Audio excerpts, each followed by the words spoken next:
Sebagai penggemar sepeda, rasanya kurang afdol kalau saya nggak main sepeda off-road. Apapun judulnya, mau sekedar medan off-road yang ringan atau yang berat sekalipun. Yang penting saya ada varian, biar nggak terus-terusan goes di jalan aspal. Tapi, untuk sepedaan di jalur off-road, udah pasti saya lebih nyaman ditemenin sama orang yang lebih paham.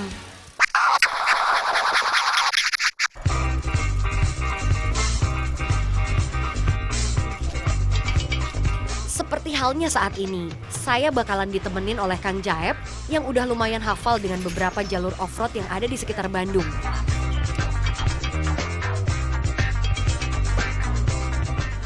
Kang Jaep sendiri nih adalah seorang atlet sepeda asal kota Bandung yang telah mengikuti banyak kejuaraan. Tahun lalu aja, ia masuk ke dalam 10 besar kejuaraan sepeda gunung Enduro Series Race tingkat nasional loh. Sedangkan pada tahun ini, Kang Jaep berhasil menduduki peringkat keempat di kelas Master B.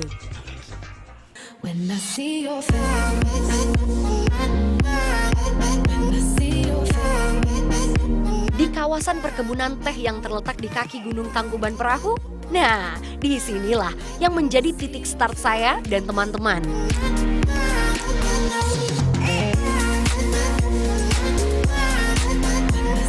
Kota Bandung yang berada di cekungan dan dikelilingi oleh pegunungan memungkinkan banyaknya trek sepeda gunung di sini. Nah, di Subang ya, masih deket-deket Bandung juga, kita bakalan nyobain trek All Mountain atau AM bersama teman-teman saya. Dan udah gitu, di sini banyak fitur-fitur yang bakalan ditemuin di treknya. Salah satunya adalah makadam. Soal nama makadam, nanti bakal saya kasih tahu ya. Sekarang, mendingan saya mau bantu-bantu Kang Jaep dulu untuk nyiapin sepedanya. Sepeda yang akan saya gunakan adalah sepeda gunung tipe All Mountain. Sepeda All Mountain atau All Terrain memang dirancang untuk menjelajah berbagai medan dengan jarak trek yang lebih jauh serta elevasi yang lebih curam dibanding sepeda cross country. Umumnya, sepeda All Mountain memiliki suspensi ganda dengan panjang travel fork sekitar 150 mm. Bahkan, seat postnya sendiri menggunakan seat post hidrolik yang memiliki tombol pengatur ketinggian sadel. Jadi, nggak perlu lagi nih berhenti di tengah jalan buat naik turunin seat post. Oke, kita kembali ke soal suspensi. Tekanan pada suspensi sepeda harus disesuaikan dengan trek yang akan dilalui. Karena jika tekanan tidak sesuai, udah pasti akan mengganggu kenyamanan. Nah, selain trek, berat badan pengendara juga menjadi pertimbangan dalam menentukan tekanan pada suspensi. Untuk ukuran acuan yang fork depan, berdasarkan berat badan. Yang ini 1 kali berat badan, yang ini 2 kali berat badan. 1 kali berat badan, Ya. Berarti kalau misalnya berat badan saya 50? Iya, di setting 50 PSI. Oh, oke. Oke. Lalu yang rear shocknya? Yang di shock 2 kali 50, berarti 100 PSI. Sekarang kita cek ya. Untuk mengetahui tekanan suspensi, pompa yang digunakan berbeda dengan pompa ban sepeda. Alat yang digunakan adalah pompa shock. Dan rear shock ini kan bisa disetting keras, kemudian sedang dan halus. Betul, betul. Ini kan ya. Ya. Lebih baik untuk trek yang AM ini. Kita lebih baik setting di keras. halus, di descent. Descent artinya dia udah halus banget. Dia udah siap buat melahap turunan kalau descent. Tapi tidak semua rear shock ada setelan buat kekerasan ininya, tidak semua. Ini kebetulan kita pakai yang CTD. C yang buat itu cross artinya kita jalanan buat menanjak gitu. Trial kita di datar dan descent buat di turunan. Oke. Ya. Kang Jaep juga sempat memberikan beberapa tips bagaimana melibas medan bebatuan yang nanti akan kita lewati. Ya. Kemudian untuk teknik yang lain? Teknik yang lain kita harus pinter-pinter cari celah-celah di antara batu-batu. Mana yang sebaiknya kita ambil. Mana yang memungkinkan nggak kita ambil, kita hindari aja, itu aja. Seperti apa yang memungkinkan kalau misalnya trek yang ada di Makadam untuk kita lewatin pakai sepeda? Sedangkan itu Makadam. Ya, kita libas aja, karena sepedanya udah mumpuni. Asalkan jangan ban depannya kelok sama batu itu. Asal terus rolling, terus jalan gitu. Selama ban depan aman, ban belakang pun ikut aman ya. Kayaknya udah kebanyakan ngemeng ya, jadi nggak mulai-mulai deh. Oke deh kalau gitu, it's show time.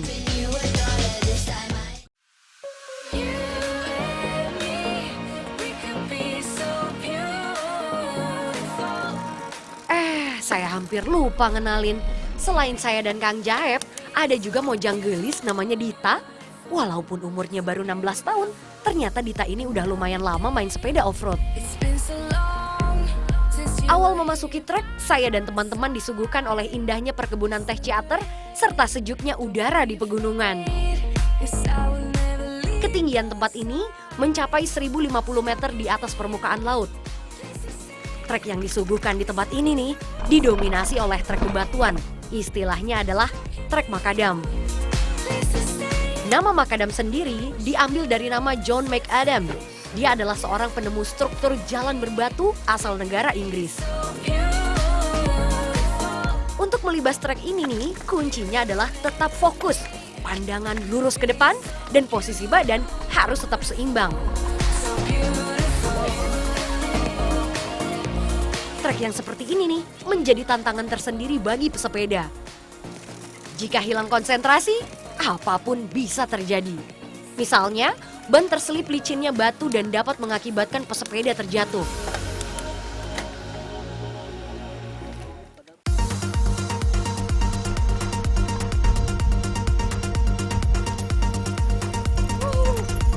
Nah, sepeda jenis all mountain yang double suspensi sebenarnya udah pas untuk melibas medan Makadam ini.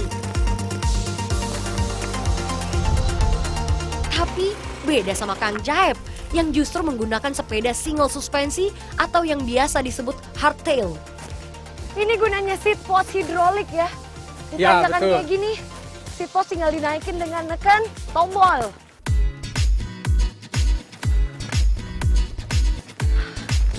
Kalau soal capek, trek Makadam ini memang benar-benar menguras energi. Ada kalanya sepeda harus didorong. Aduh, ternyata Makadam tuh berasa banget melelahkannya dibanding tanah empuk. Ini tadi ban depan saya sampai sedikit-sedikit ngangkat tiap nabrak batu. Dan ini seat post hidrolik yang udah saya tinggiin, yang tadinya segini sekarang jadi segini, tetap bikin saya kelelahan juga. Emang butuh endurance alias daya tahan tubuh yang benar-benar prima.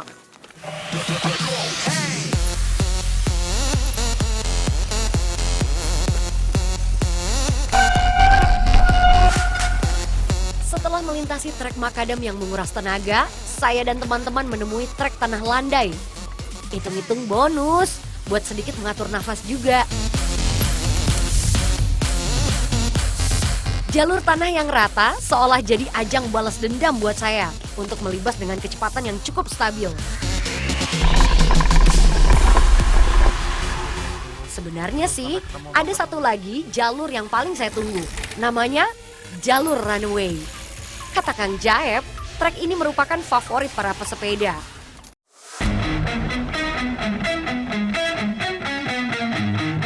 Ini dia jalur runway alias jalan menurun yang cukup panjang, bak landasan pesawat terbang.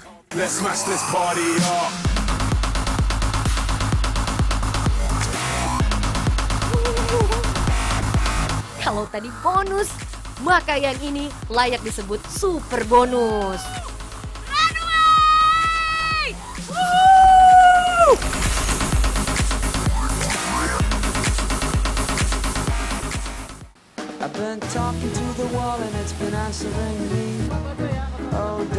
Setelah melewati jalur runway, saya diajak ke suatu tempat yang gak kalah seru.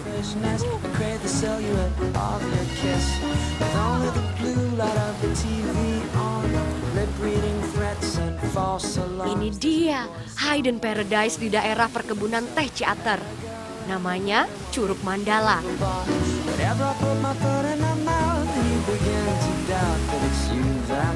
Kalau sebelumnya super bonus, entahlah apa sebutan yang layak buat tempat ini.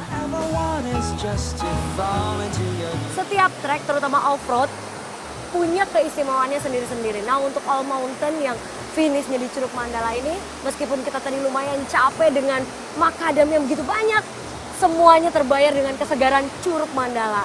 Ya, ditambah dengan pemandangannya yang oke.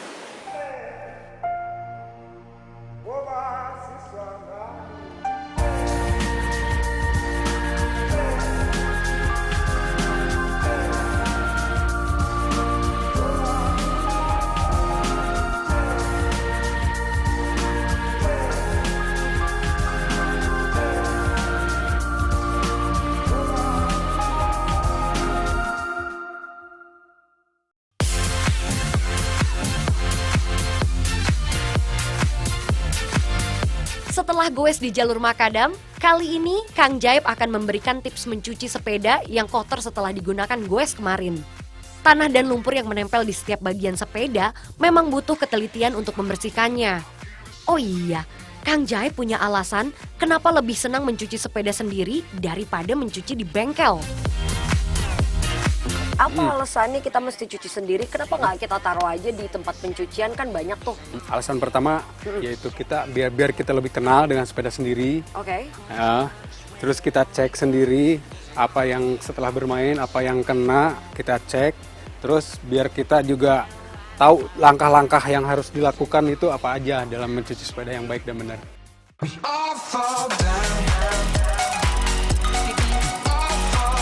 Langkah pertama nih adalah melepas beberapa komponen sepeda agar mudah untuk dibersihkan tiap bagian celahnya.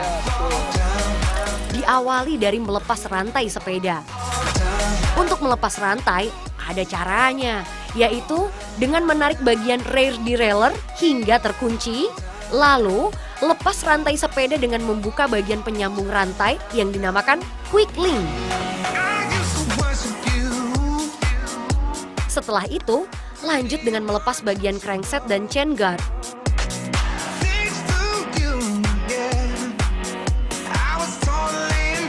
Berikutnya adalah melepas ban sepeda yang dilakukan secara bertahap.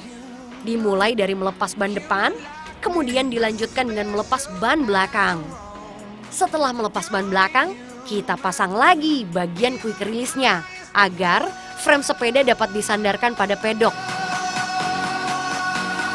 Memposisikan sepeda secara tegak seperti ini nih, memudahkan mencuci sepeda dari berbagai sisi.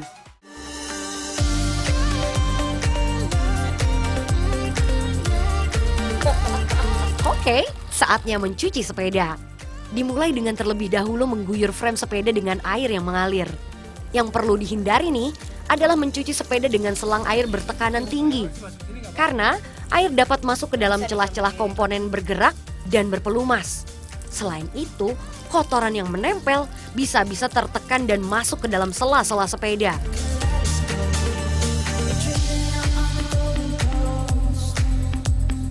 Saat mencuci sepeda, harus juga menghindari penggunaan sabun deterjen karena dapat merusak lapisan cat sepeda. Jika sabun pencuci sepeda tidak dapat kita peroleh, kita bisa loh menggunakan sabun yang memiliki kadar deterjen rendah seperti sabun cuci piring atau sabun bayi. Penggunaan busa dan sikat yang halus juga sangat dianjurkan untuk mencuci sepeda. Wah, ini nih. Ini kalau misalnya kita nyuci di steam, belum tentu kotoran di sela-sela RD kayak gini bisa ikutan lepas dan bersih banget. Makanya memang lebih enak kalau misalnya kita cuci sendiri. Kita tahu ada sesuatu di sepeda kita yang gak beres, kerusakan dan lain-lainnya bisa kita cepet-cepet benerin ya Kang ya? Iya betul. Tuh dia.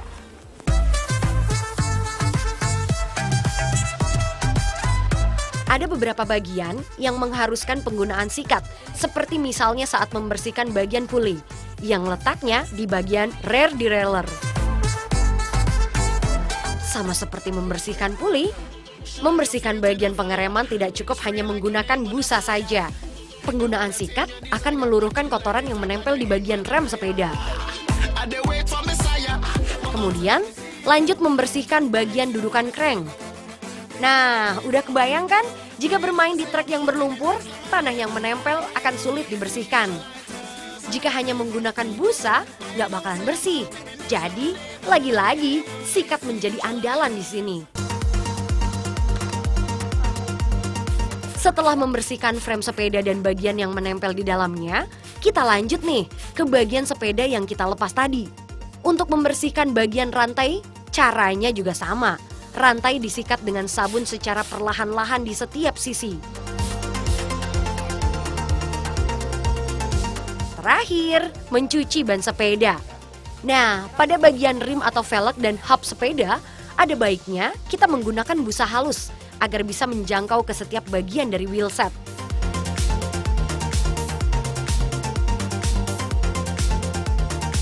Setelah semuanya bersih, lalu keringkan frame dan semua bagian sepeda dengan menjemur di tempat yang tidak terpapar sinar matahari secara langsung. Setelah itu, kita rakit kembali seluruh komponen sepeda.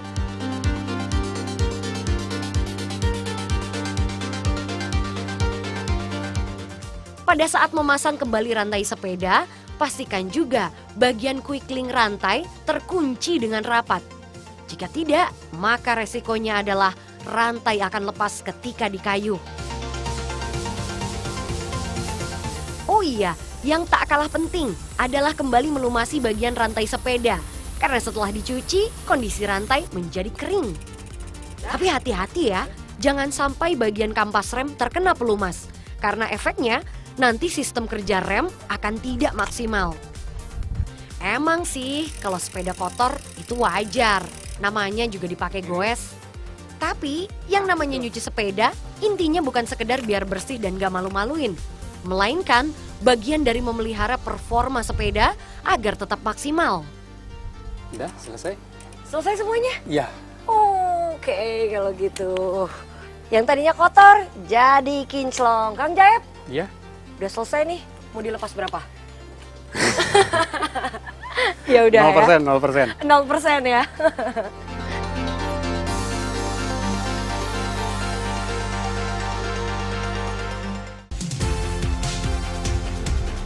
Bandung, kota yang memiliki semangat juang. Dari kota ini pula, gelora kemerdekaan bangsa Indonesia disulut oleh putra sang fajar, yakni Bung Karno. Saya akan berkunjung ke sebuah tempat di mana Bung Karno pernah mencetuskan gagasan kemerdekaan. Tapi, ya ada masalah nih sama rantai sepeda saya.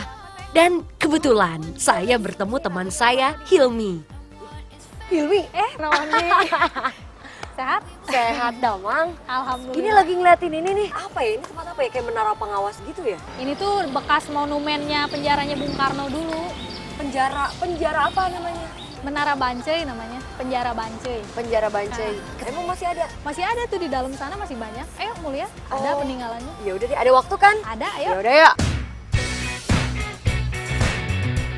Penjara yang dibangun pada tahun 1877 ini digunakan untuk narapidana politik tingkat rendah dan narapidana kriminal oleh pemerintah Hindia Belanda.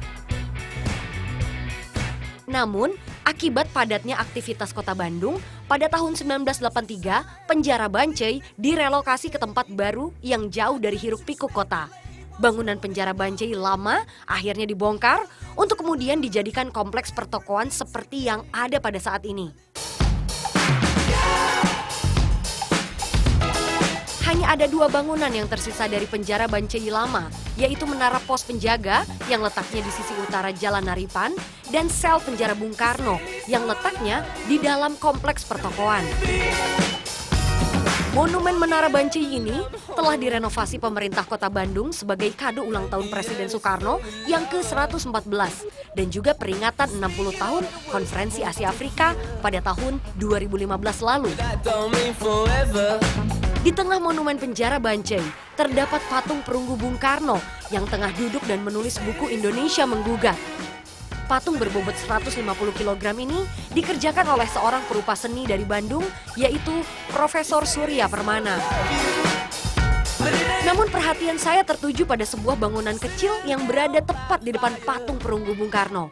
Ini dia sel nomor 5 yang merupakan sel penjara Bung Karno. Saya nggak nyangka bakalan sesempit ini kamar selnya.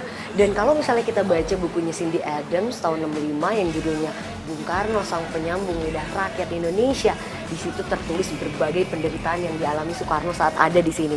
Ironisnya, dari penderitaan itu, beliau menyusun sebuah naskah pembelaan yang kemudian populer dengan nama Indonesia Menggugat. Sel yang sempit ini juga menjadi saksi bagaimana Bung Karno menyelesaikan pidato pembelaannya dengan menulis beralaskan kaleng tempat pembuangan hajat. Isi pidato itu menggugat imperialisme dan juga kapitalisme pemerintah Hindia Belanda, serta menampik tuduhan gerakan pemberontakan bersenjata. Tapi sayang sekali, saya dan Hilmi tidak dapat masuk ke dalam sel penjara ini. Menurut sang penjaga nih, sel ini hanya dibuka pada waktu tertentu saja.